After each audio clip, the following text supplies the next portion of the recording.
I want to switch gears here for a second because you said something and I think it's so important and I don't want us to miss it. You mentioned a few minutes ago that in an 8 to 12 month period we can see turnaround, and I want to set up a frame and then let's talk about it. 5 years ago, if you were a company that was way behind and you looked at your immediate competitors and the industry leaders and the Fortune 500 companies and you looked at their marketing performance, that was probably really out of reach.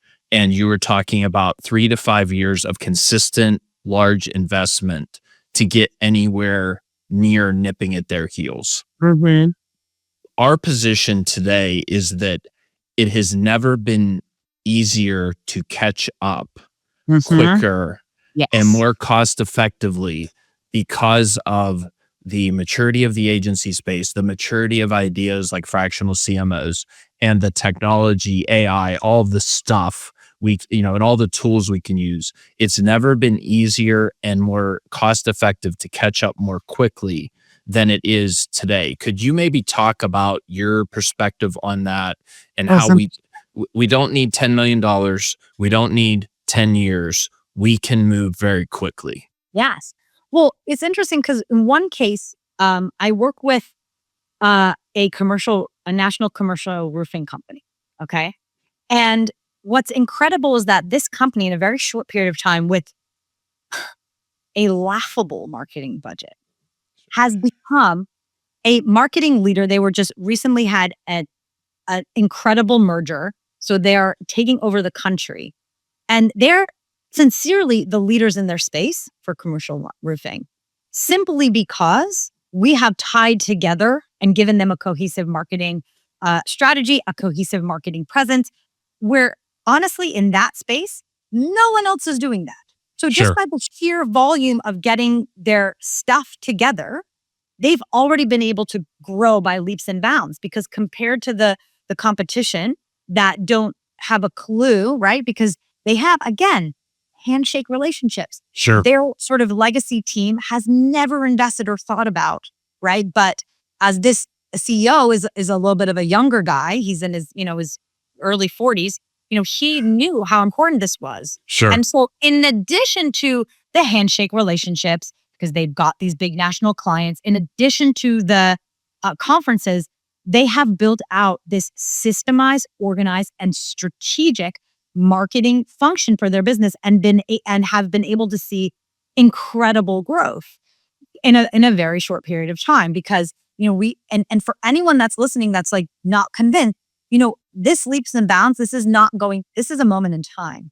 Because I'm going to tell you, in the next 10, 15 years, as more 40-year-olds and even 50-year-olds get into these really high level roles where the 60s and 70s guys are retiring and they're done, it's going to be commonplace for the Sure. competition to have all of their systems, all of their marketing really tight, their brand really tight. And so it's going to be more difficult to grow by those leaps and bounds. But now we have this opportunity to sort of make this investment now, get ahead of the curve, and quickly get into that position of market leader in your space. Yes. Agreed. It's very low here as you're Yes. saying right now. And I think if that's, so one of the things we try and do in the Missing Half podcast is discover what's missing. And I think one of the biggest things that's missing is an understanding by companies of how close they are. There's a famous motivational speaker, Jim Rohn, Rohn, who is kind of like the godfather to some of these folks who are very, very popular right now, Yeah. like Dan Martell and Tony Yeah. Robbins and stuff Yeah. like that. And he said life is like a combination lock, and there's 10 combinations. And everybody thinks they're way off, and every number and every tumbler needs change. When really, if there's 10, you probably have 8 of them right, and the last 2 maybe just need tweaked. I really believe that is true for most companies. They have good brands. They have good mission, vision, values. They have great stories. They have a culture, and they just need to communicate that in a systematic way. They need to get organized, and they need to stop treating marketing like it's a dead cat or whatever you want to call it, right? Whatever, That it's nobody wants to. business. Yeah.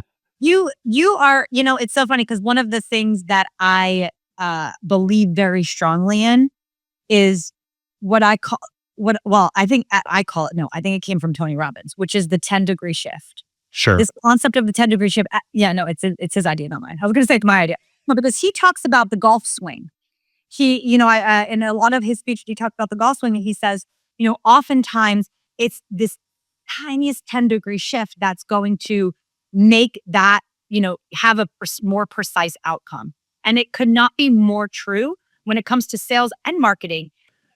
As you look at the current state of marketing and you have companies who are thinking about reaching out to a fractional CMO, thinking about reaching out to an agency with that strategic layer, what would you give them as a final takeaway, as kind of like hey, if you get nothing from this call, if you get nothing from this episode, this should be your takeaway as you're thinking about 2025, you're thinking about budgeting, you're thinking about, oh, my marketing function needs to change course. It needs to go in a different direction. What would you share with them?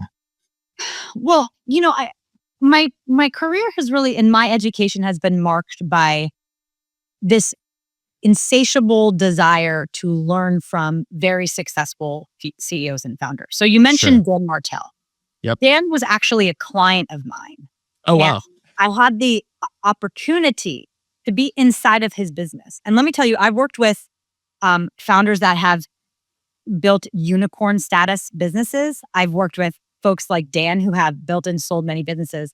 But Dan himself is, I would say, the master at systems. And he's able to have, he sits as well, at this point, probably not CEO, but he oversees dozens of companies because he actually has another business that's just an acquisition business. Sure. He acquires different companies and he turns them around to implement his systems, right? So through that experience of being sort of in the inside and seeing what can be unlocked when you have not just your marketing, but the business that is functioning in a systemized way, what is able to be unlocked, not just in terms of revenue, right? But in terms of the quality of life of you as the CEO, you as the owner, and all of your C-suite. Because when you have these systems in place, you move from chaos to clarity, right? So I think that, if the marketing function is a piece that has been ignored, a piece that has not been invested in, a piece that has not been taken seriously, my invitation to you is to start thinking about how marketing could be a vehicle for making not just sales, but also customer fulfillment, customer service, even the internal marketing communications, right? When we have some real strategies in place, just how that could lift the entire organization, right? So I think yeah. So, and again, I think that says enough.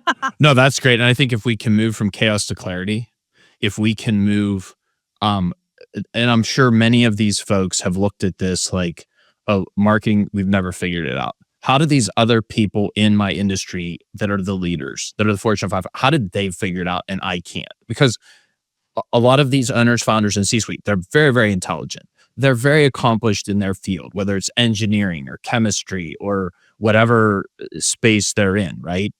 But they haven't figured this out. Well, it can be solved. It has never been easier or more attainable if we're just willing to think about it maybe a little differently, approach it a little differently, and allocate some time and money towards it. It is a problem that we can mark solved.